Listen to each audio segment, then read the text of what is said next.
이런 제목으로 말씀을 전하겠습니다. 최근 질병관리청이 전국에 말라리아 경보를 내렸습니다. 여러분 아시다시피 이 말라리아는 백신이 없습니다. 그래서 예방이 중요한데요.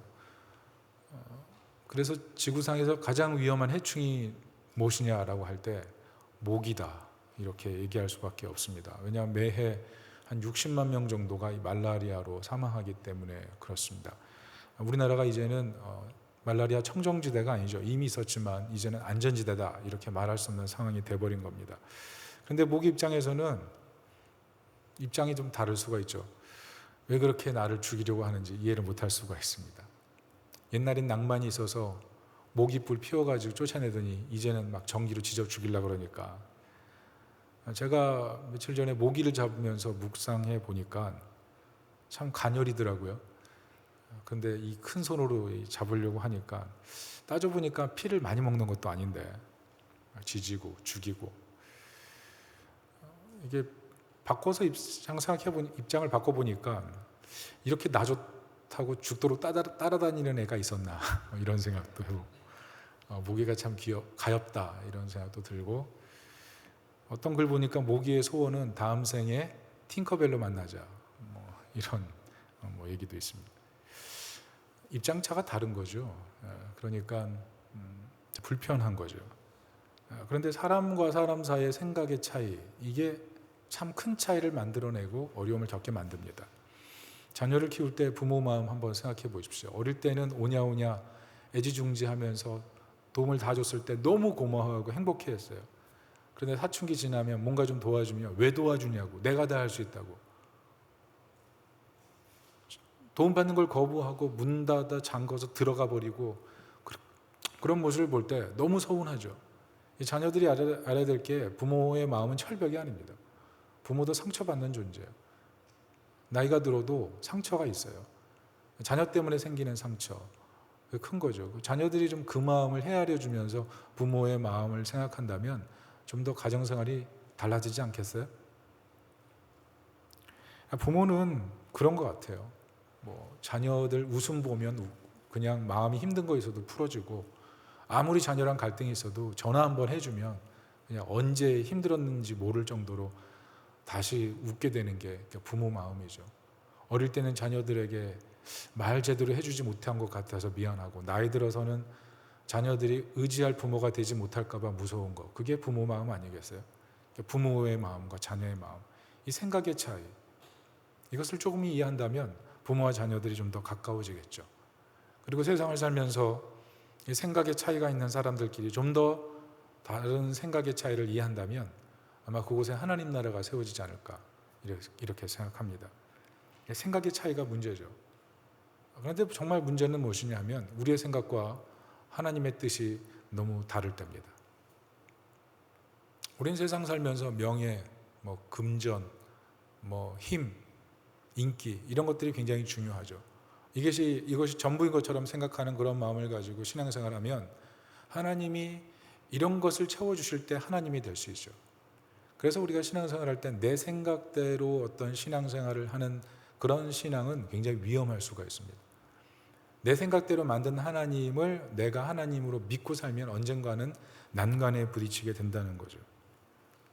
왜냐하면 하나님을 내 수준으로 끌어낮추게 되기 때문에 결국은 그런 하나님을 믿는다면 내 예배 자체도 그 정도의 수준밖에 되지 못하기 때문에 그렇습니다. 예수님께서 누가복음 12장 28절에 보면 이렇게 말씀하셨어요. 오늘 있다가 내일 아궁이에 던져지는 들풀도 하나님이 이렇게 입히시거든 하물며 너희일까 보냐 믿음이 작은 자더라. 주님이 말씀하신 게 뭡니까? 믿음이 작은 자더라. 하나님이 원하는 참 믿음이 아니라 너희가 생각하는 그 믿음, 너희가 생각하는 하나님으로 꾸며놓고 나를 제한하려고 하는 그 믿음, 그게 문제다 얘기하는 거죠. 그러니까 우리가 잘못된 생각을 하게 되면 바르지 않는 믿음을 진짜 믿음처럼 생각하고 살다가 어느 순간 낭패를 당하게 되는 거죠.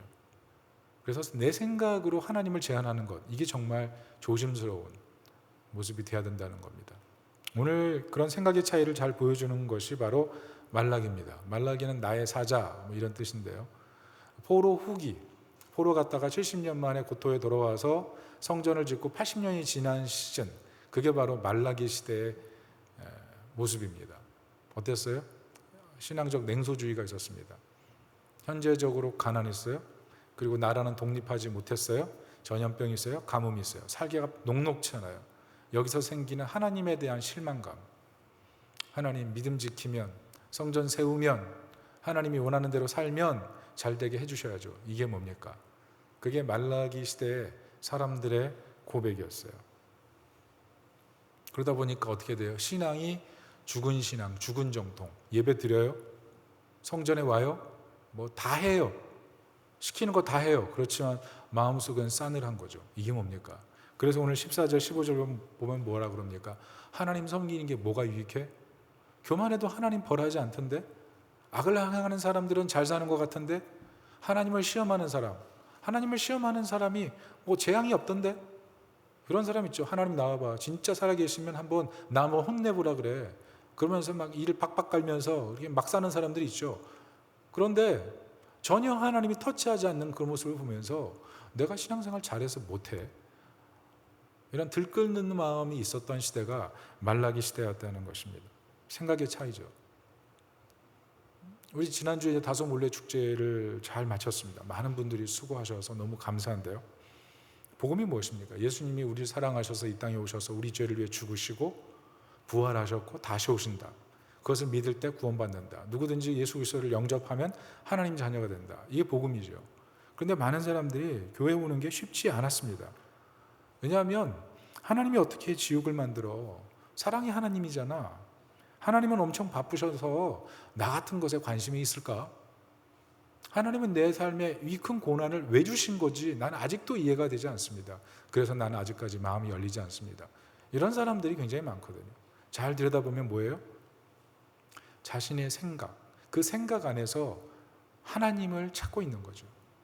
사실은 그래서 교회 오지 않는 사람들도 어떻게 보면 엄밀히 구도자다 이렇게 말할 수가 있는 겁니다.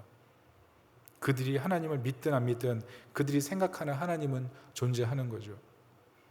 문제는 말라기 시대처럼 교회를 다니는 성도님들도 자기 생각대로 하나님을 믿을 경향성이 굉장히 크다는 겁니다. 이것을 어떻게 하냐면 하나님에 대해 내가 생각하는 것이 들어맞지 않는 그런 분명한 시간이 찾아오기 때문에 그래요.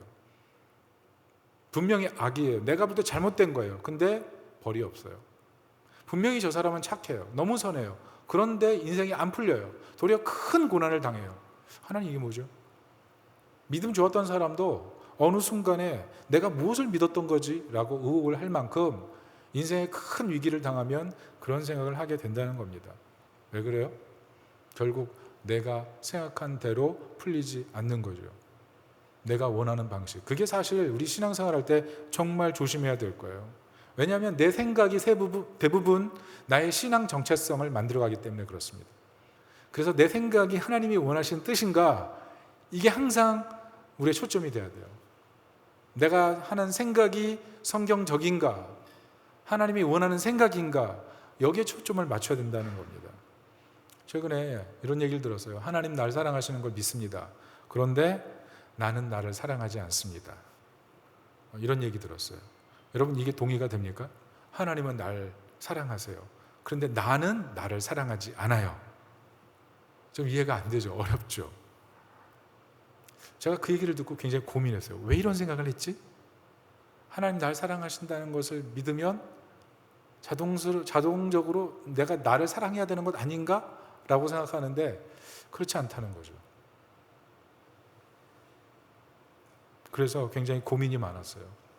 이 문제를 어떻게 풀어야 되는지. 근데 잘 생각해 보니까 이 생각의 문제 속에 이 함정이 있구나 이런 생각이 드는 거죠.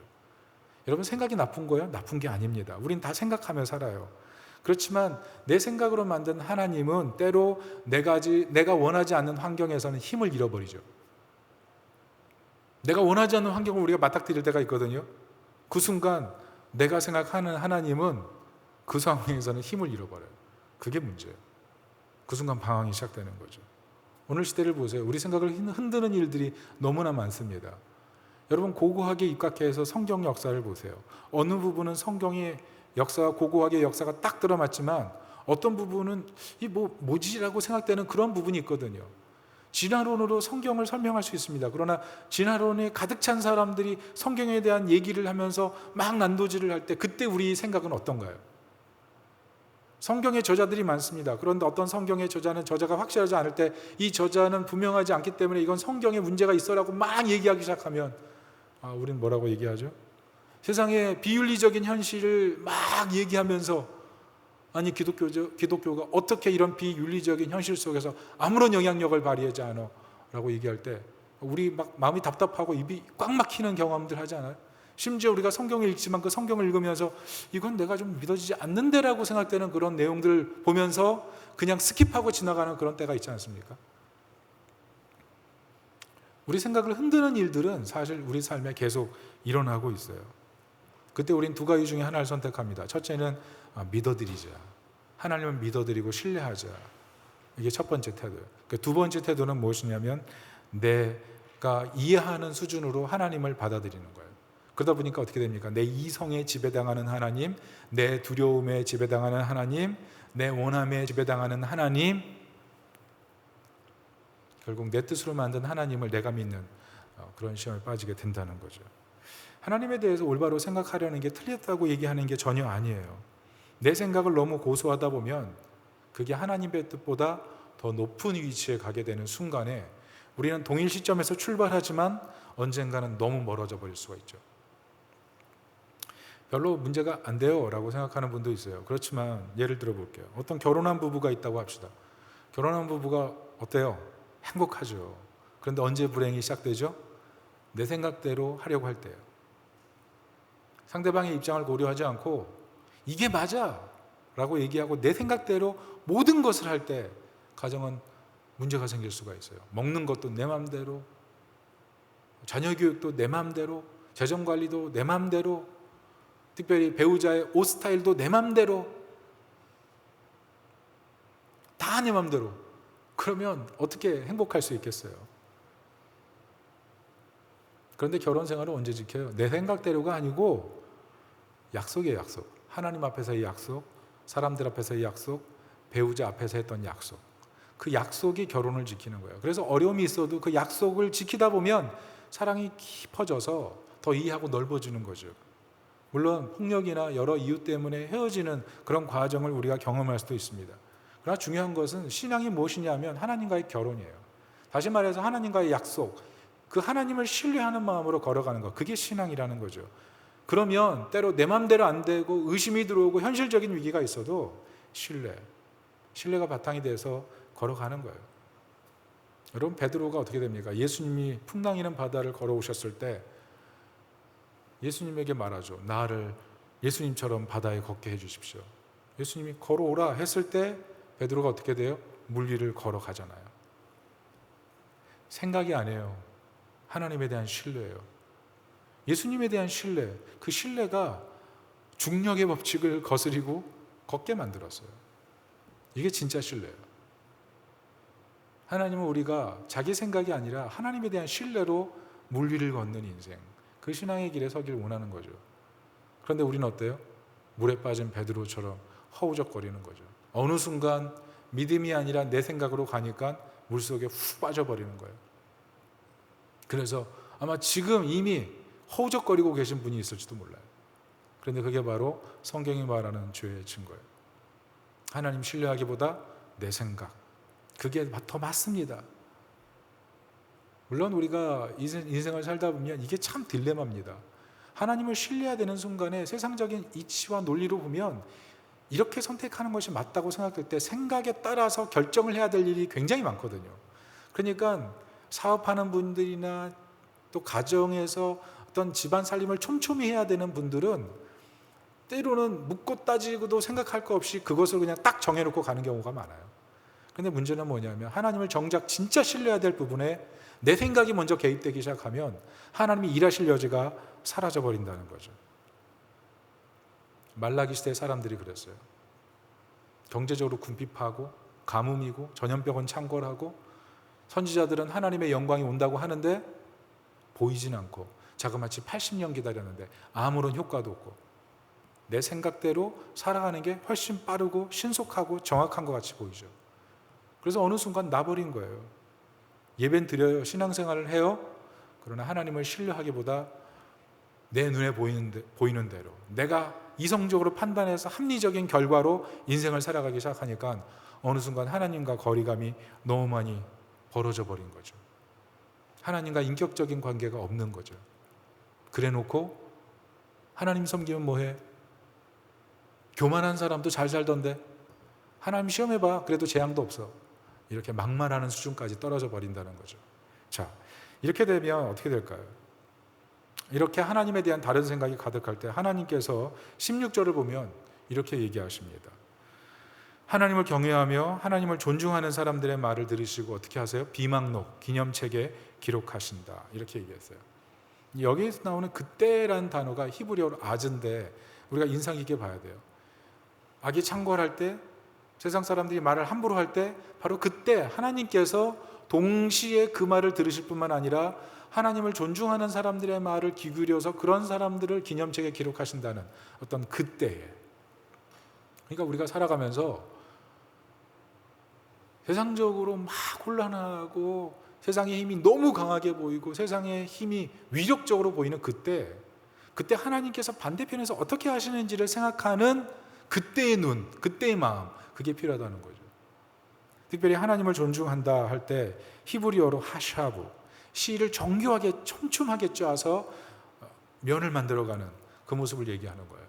무슨 말이냐면 어떤 상황에도 촘촘하게 신뢰를 지키고 있는 사람들, 그 사람들을 하나님 기뻐하신다는 거죠. 무슨 말입니까? 은혜는 겨울에 가장 잘 자란다는 거예요. 힘든 상황 속에서도 하나님을 신뢰하는 그 사람이 하나님의 은혜의 깊이 속에 더 깊이 들어갈 수 있다. 성경을 잘 보세요. 창세기부터 요한계시록까지 하나님이 얘기하시는 얘기가 뭐냐면 신뢰하지 않을래? 나를 신뢰해 보렴. 그게 하나님의 고백이에요. 전도서를 보세요. 솔로몬이 뭐라 그럽니까? 헛되고 헛되니 헛되고 헛되도다. 세상이 참 헛돼. 그래 놓고 뭐라 그래요? 이렇게 하면 잘 살 수 있어. 이렇게 하면 허무감을 극복할 수 있어. 그러면서 어떤 방법론을 제시하나요? 딱 한 가지 제시해요. 방법론을 제시하지 않고 너의 창조자를 기억하라. 하나님을 신뢰해. 거기서부터 허무감을 벗어날 수 있어. 욥기에서 말하는 게 뭡니까? 고난에 대해서 하나님의 뜻을 안다는 사람들이 다 모였어요. 그래가지고 갑론을 막 하는 거예요. 문제는 뭐냐면 그 사람들이 하는 말이 완전 틀리냐? 그렇지 않아요. 성경적이에요. 성경적. 그래서 헷갈리는 거죠. 우리가 고난당하면 욥기를 딱 읽어보면 내 생각이 어떻게 거기 그냥 깊이 들어가 있는지 알게 되죠. 우리는 고난당하면 생각이 그냥 너무 많아져요. 왜 왔지? 이거 어떻게 해결해야 돼? 욥기를 읽어보세요. 딱 우리 마음이거든요. 그런데 욥기에서 말하는 게 무엇입니까? 하나님을 알 수 있다고 생각하는 그들의 생각이 틀렸다. 고난에 대해서 스스로 정리하려고 하는 그들의 생각이 너무나 다채롭지만 그들의 생각은 다 틀렸다. 무슨 말이에요? 인간의 생각으로 하나님을 알 수가 없다.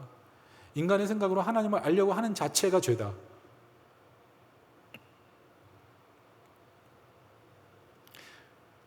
욥의 친구의 생각도 욥의 생각도 다 하나님을 담을 수 없었어요. 그래서 욥기의 그 결론이 뭡니까? 마지막이 뭐예요? 모두 겸손하게 만들잖아요. 너가 말한 것도 틀렸어. 너가 말한 것도 틀렸어. 다 겸손하잖아요.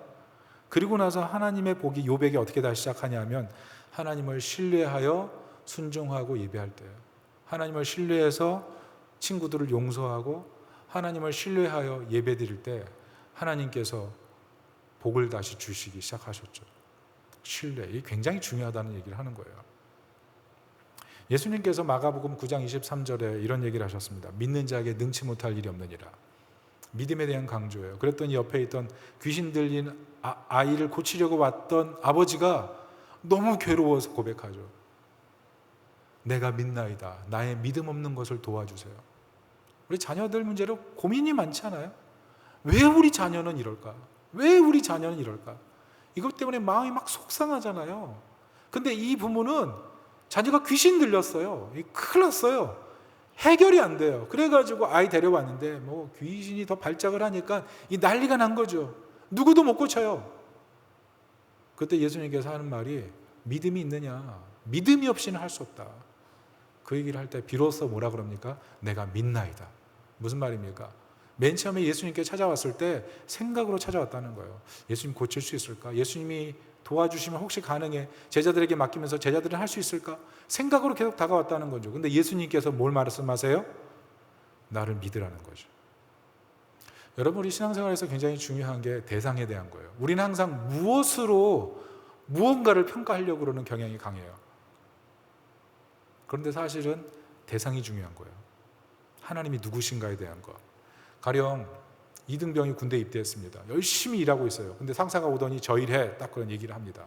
그러면 바빠 죽겠는데 또 일 시키네 그러면서 복종을 하죠. 그런데 사단장이 와서 죽도록 일하고 있는데 너 저 일하는 게 어때? 그럼 어떻게 돼요? 복종을 하는 게 아니라 충성을 합니다. 왜 그러냐면 누구인가의 문제예요. 결국 우리 삶 속에서 진짜 문제는 하나님의 크기예요. 하나님의 존재, 그분이 누구이신가에 따라서 우리의 태도는 완전히 달라질 수 있어요. 그래서 특별히 헬라어 믿음이라는 것은 피스티스라는 말을 쓰는데, 이 피스티스의 의미가 어떻게 적용되냐 하면 행동으로 옮기는 믿음, 이게 피스티스고 이게 신뢰예요. 사랑은 동사라 그러잖아요. 사랑하면 어떻게 돼요? 다 해주고 싶어요. 다 해주고 싶어요. 배고프면 먹을 거 갖다 주고 싶고, 옷이 없으면 옷 갖다 주고 싶고, 공부를 못하면 공부를 도와주고 싶고, 안 되는 거 있으면 해주고 싶고, 이게 사랑 아니에요? 그래가지고 사랑하다 보니까 마음이 움직여가지고 결국 결혼도 하고 막 이러는 거 아니겠어요? 사랑은 동사죠. 그런데 믿음이 그래요. 그래서 바울이 뭐라 그랬냐면 사랑으로 역사하는 믿음이라고 얘기했어요. 하나님을 신뢰하면 사랑으로 역사가 일어나는 거예요. 역사가. 그래서 어떻게 됩니까? 정말 하나님을 신뢰하면 사랑하게 돼요. 예수님을 닮게 돼요. 하나님의 성실함으로 예배드리게 돼 있어요.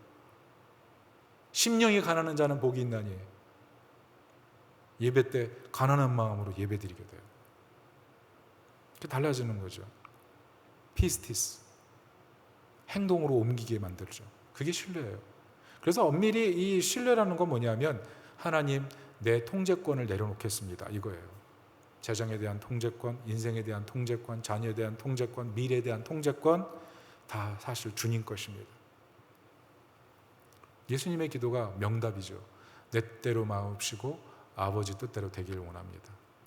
우리 인생을 살면서 리스크를 줄여야 되잖아요. 항상 리스크를 줄여야 되잖아요. 리스크 싸움이잖아요. 어떻게 하면 리스크를 줄일까? 그게 틀렸다는 게 아니죠. 그렇게 살아야 되죠. 왜냐하면 내가 생각하지 않는 위기는 언제든지 찾아오니까. 그렇지만 리스크 관리를 너무 하다가 하나님과 나와의 신뢰관계를 관리하지 않으면 어느 순간 리스크 관리하다가 하나님과의 관계가 리스크가 생겨서 돌아올 수 없는 그런 멀어짐이 생길 수가 있다는 거죠. 오늘 말라기서를 잘 보세요. 하나님을 존중하는 사람들, 이게 히브리어로 뭐라 그랬어요? 하샤브라 그랬죠. 하샤브. 이 사람들이 안 힘들었나요? 이 사람들은 의심 없었나요? 이 사람들은 뭐 고생 안 했어요? 이 사람들은 병에 안 걸렸어요? 다 똑같거든요. 다 똑같았어요. 그런데 그럼에도 불구하고 뭐가 있어요? 하샤브. 하나님을 존중해서 촘촘한 신뢰로 하나님 앞에 서 있는 그 모습. 하나님께서 우리에게 그런 촘촘한 신뢰, 그 신뢰를 가지고 나오길 원하시는 것입니다. 자, 그렇다면 하나님께서 이런 신뢰를 가진 사람들에게 어떻게 하십니까? 오늘 우리 16절, 17절, 거기 정확하게 17절 이렇게 나오죠. 특별한 소유로 효도하는 자식을 부모가 아끼듯이 특별한 소유로 아끼시겠다고 약속을 하세요. 여기서 특별한이란 말은 히브리어로 세굴라, 이 보물이란 뜻이에요. 금고에 보물을 두잖아요. 그러고 딱 잠그잖아요. 이게 세굴라예요. 우리를 볼 때 하나님을 신뢰하는 사람을 향해서 하나님은 보물이구나 이렇게 봐주신다는 거예요. 내가 보물. 여러분 따라합시다. 나는 특별한 소유. 하나님께서 우리를 그렇게 보세요. 중요한 것은 하나님 앞에서 특별한 소유처럼 사는 거죠. 하나님이 얼마나 위대하신 분인지, 그분이 누구이신지에 대해서 철저하게 촘촘하게 신뢰를 드리는 것.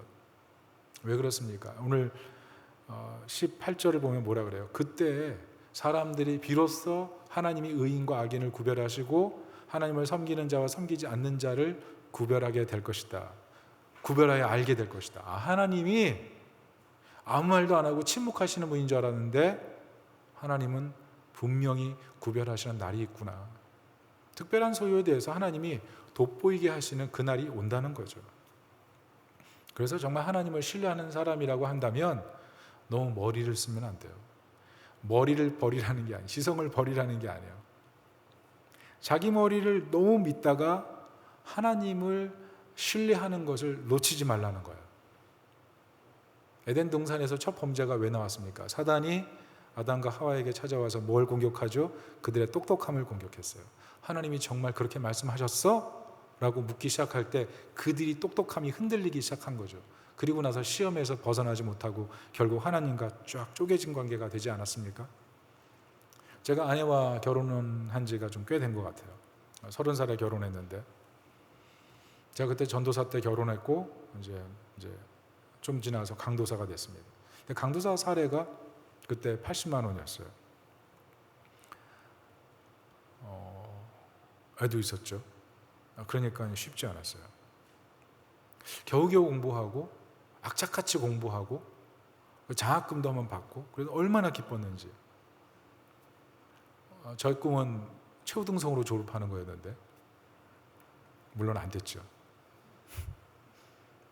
아이 키우는 것, 그게 기적이었어요. 그런데 변함없이 감사했던 것 같아요. 하나님 감사합니다. 하나님 여기까지 인도하셔서 너무 감사합니다. 어떻게 나 같은 것을 사용하십니까? 그런데 항상 마음 한켠에는 하나님 이것 갖고 어떻게 살 수 있을까요? 이렇게 생각했던 것 같아요. 그런데 우리가 살면서 그래요. 하나님 나를 구원해 주셔서 감사합니다. 이렇게 얘기하지만 하나님 자녀 문제는 제가 관리할게요. 이 문제는 제가 관리할게요. 돈 문제는 제가 관리할게요. 이렇게 생각한다는 거죠. 그런데 우리가 잊지 말아야 돼요. 내가 특별한 소유라면 하나님이 내 인생 책임지신다.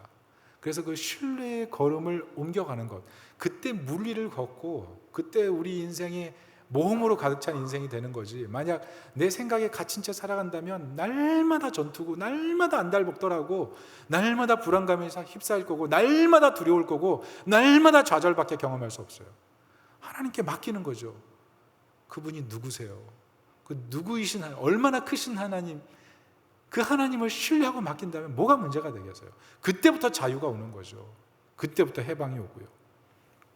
1975년도 예수의 철학자 존 캐버너라는 분이 있습니다. 이분이 인도 콜카타에 있는 테레사 소녀가 운영하는 임종자의 집에 갔어요.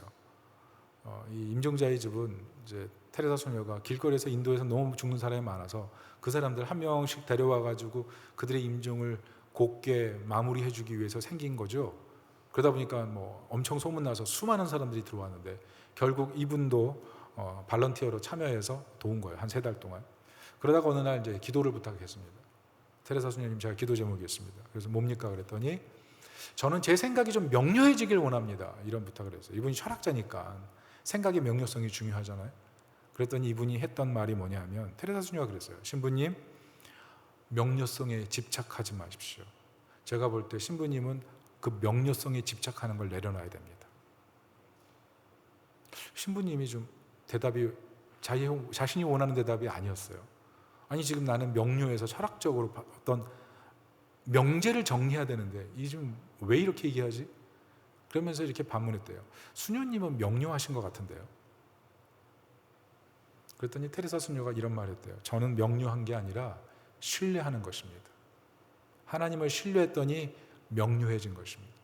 명료해서 내가 명료한 것이 기도 제목이 돼야 되는 사람이 아니고 사실은 신뢰하기 때문에 명료한 것처럼 보이는 것뿐입니다.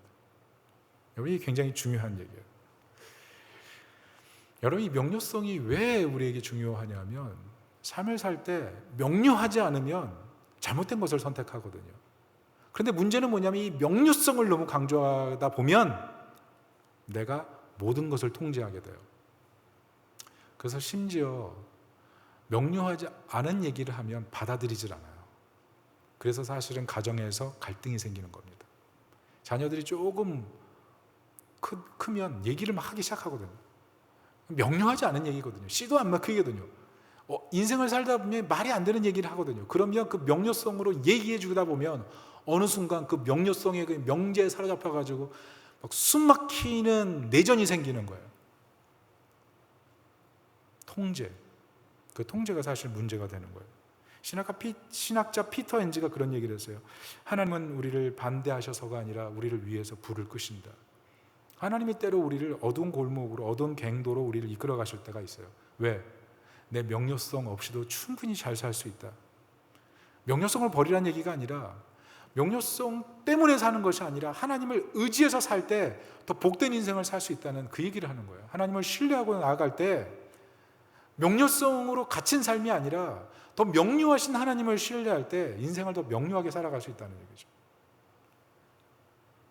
여러분 생각해 보세요. 내 명료성 때문에 제사를 깎아먹은 적은 없습니까? 내 명료성 때문에, 내가 추구하는 명료성 때문에 하나님의 존재 자체가 너무 작아져 버리진 않았습니까? 내 명료성이 너무 강하기 때문에 하나님이 내 인생의 목발 정도 되면 그게 문제 아니겠어요?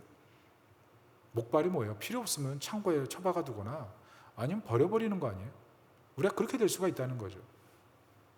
하나님에 대한 신뢰가 내 명료성에 사로잡히면 그때 진짜 갱도로 들어가는 거예요. 그래서 하나님은 때로 우리로 하여금 인생을 명료하게 사는 것보다 하나님을 신뢰하여 명료하게 사는 법을 가르치기 위해서 어두운 길로 가게 하실 때가 있는 거죠. 찬송가 302장 1절에 이런 찬송이 있습니다. 내 주 하나님 넓고 큰 은혜는 저 큰 바다보다 깊다. 너 곧 닷줄을 끌러 깊은 데로 저 한가운데 가보라. 후렴이 참 기운차죠. 언덕을 떠나서 장파에 배 띄워 내 주 예수 은혜의 바다로 내 맘껏 져가라. 무슨 말입니까? 하나님 우리에게 준비하신 건 은혜의 바다예요. 은혜의 바다에 우리가 풍덩 빠지면 돼요. 그냥 은혜의 바다에 항해를 시작하면 돼요. 얼마나 행복해요. 얼마나 모험으로 가득해요. 희열이 느껴지겠죠. 그런데 우리가 생각하는 명료성에 갇히게 되면 아무것도 못해요. 한 걸음 움직이는 게 너무 힘들어요. 왜? 명료성이 귀결될 때까지 아무것도 못하게 되니까. 근데 내 생각이 아닌 하나님을 신뢰하기 시작하면 창파에 배를 띄우고 나가게 되고 물 위를 걷게 되는 거죠. 하나님께서 원하시는 것은 우리가 은혜의 바다를 걸어가는 거예요. 은혜의 바다를 나아가는 거예요. 그것을 믿으시기 바랍니다. 찰스 디킨스가 쓴 크리스마스 캐롤이라는 그런 짧은 소설이 있죠. 거기 한 고리 대금업자가 나옵니다. 이름이 뭐예요? 스크루지 영감이죠. 돈밖에 몰랐던 사람, 돈이 전부였던 사람, 돈으로 사람 죽이고 살렸던 사람, 이게 스크루지 영감.